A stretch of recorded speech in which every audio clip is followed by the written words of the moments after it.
to another video. Like I said, I wanted to just go over some techniques on loading the toboggan. I will talk about what I did on my trip, some new things I got, and just some ways to go about that because there's many. So the first thing I'm gonna have to do is take all my lashing out from the teeth that I showed in the last video at the top. I'm gonna completely unlace this system. That way I can get my tarp on there, and we'll talk about that in a minute, and get it all buttoned up. So hang tight.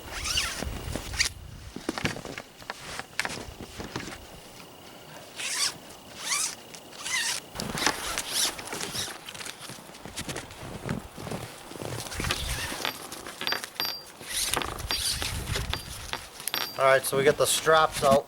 Now I'm going to lay my tarp down on the toboggan. And here's what I was talking about, I'd get to in a minute.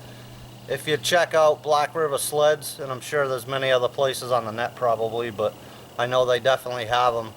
They have what they call canvas tanks. And they come in different sizes. Can't remember off the top of my head what sizes they have, but I could get one that fits this whole toboggan, and it's just that. It's a canvas tank. It kind of streamlines all the stuff that you're hauling. I don't have personal experience with them, but a buddy of mine that did the Boundary Water Expedition, Paul, he talked about it, so I was looking at it myself, and he kind of talked me out of it. But they're convenient. They pack all your stuff nice and neat, but once you get to camp, all you really have is a big canvas bag that's pretty much useless other than for keeping your stuff inside. So he said if you use a tarp, you'll have a tarp at camp, even if you're pulling a tent and so on and so forth. So I thought that was pretty common sense.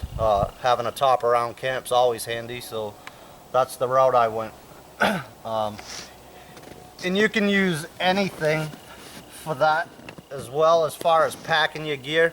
On my trip personally, I had 2 Army duffel bags, one with most of my base layers and insulation layers that I put in a weatherproof bag, and then inside the duffel bag. The other duffel bag carried a pair of boots and my extreme cold weather gear that was military issue. On top of that, so 2 duffel bags, I had a small cooler with food, I had my woodsman pack, and I carried one of the group tents that fit pretty much inside of a Duluth canoe pack. Yep. It was pretty big and bulky, but it didn't weigh next to anything. I think my tarp weighed more than that whole tent and fly system. But so yeah, let me shake out the tarp here. We'll walk through it. I'll show you what I got now that I'm going to try out, see how it works, and go from there.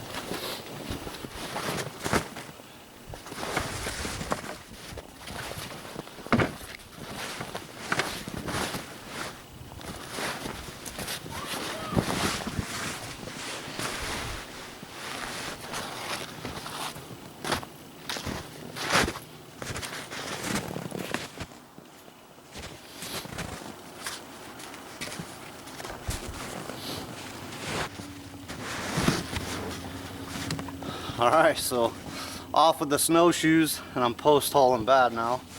Always. No shortage of snow, that's for sure. But I picked up 3 of these bins.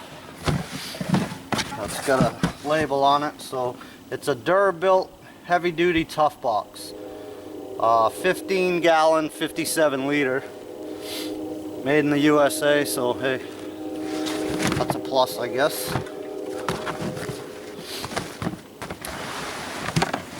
So I put one of those right up front, and basically what you're doing with your tarp is creating a burrito.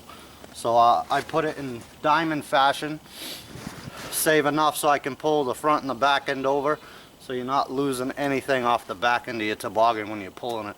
And it happens. So I was behind another kid in the class or the trip, and I was picking up pants, jackets, his axe, the whole bit. So you definitely want to make sure that doesn't happen.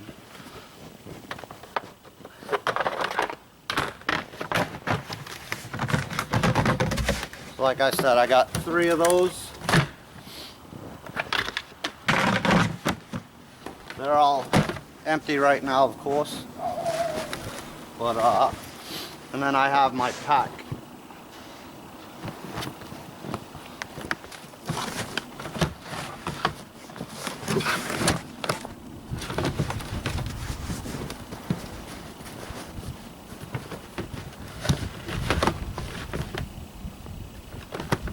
That's good. So we can pull the sides over. Like I said, you can use the tanks, you can use a tarp, you can use any type of bag, box, wanigan, whatever it is you want to pull. As long as it fits on your toboggan and it ain't hanging off the sides, you know, you'll be in good shape. Get this other side thrown over there.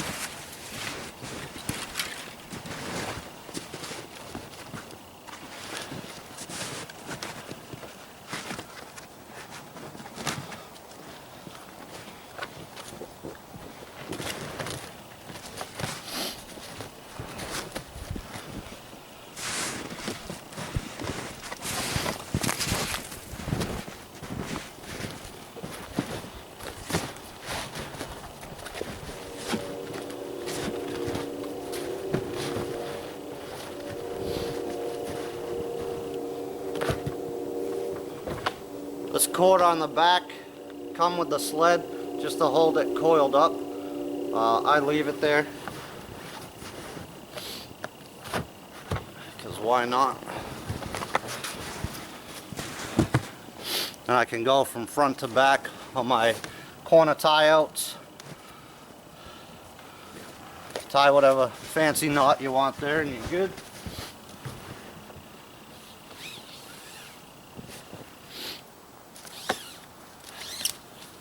Then with the straps, I'll go through that running line on one side just to start it out. That way I can cross over and it holds. So now I'm just going through those metal eyelets that I showed you.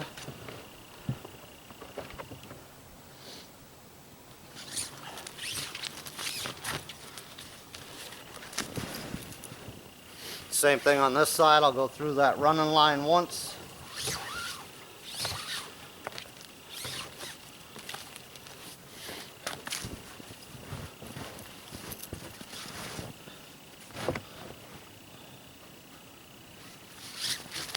Back to this metal loop.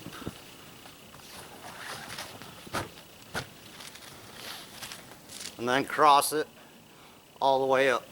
So I'll knock that out and show you what it looks like. So just like I said, come to the end here. It's got this teeth buckle. Come through the bottom. That'll allow me to cinch it down from that side. I'll do the same on the other. Alright, once I get it all tied off, just something I like to do. Not that you have to. I like to strap my axe down. I could easily put it on the side of my pack so it's in there if I wanted it.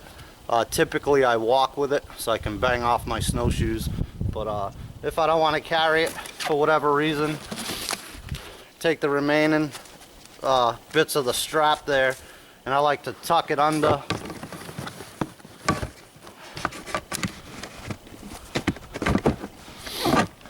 both the front and under my last cinched down straps, and then I'll take the remainder and tie it around the head with a knot so it doesn't slip out. And you know, it's right on top. I can get at it if I need it. So that's it. Loading up my toboggan. Like I said, the bins are empty. I just got them. It's something I want to try out. A couple of the other guys on the trip had the you know, just the Rubbermaid bins. We had some food in one of them, so they worked out pretty good too. I think these are going to be good. Maybe in another video I'll show it. I don't want to undo all this right now, but I'm not sure if you've seen on the cover, it's got holes that go through the cover and the bin itself, so you could, you know, lash that down so the covers don't pop off or what have you. But they seem pretty sturdy without it either way. So that's it, all loaded up. Short video, don't need to ramble on any, I guess, but you know, I appreciate you guys watching another one, leaving all your comments, showing your support. It's much appreciated. So until the next one, take care.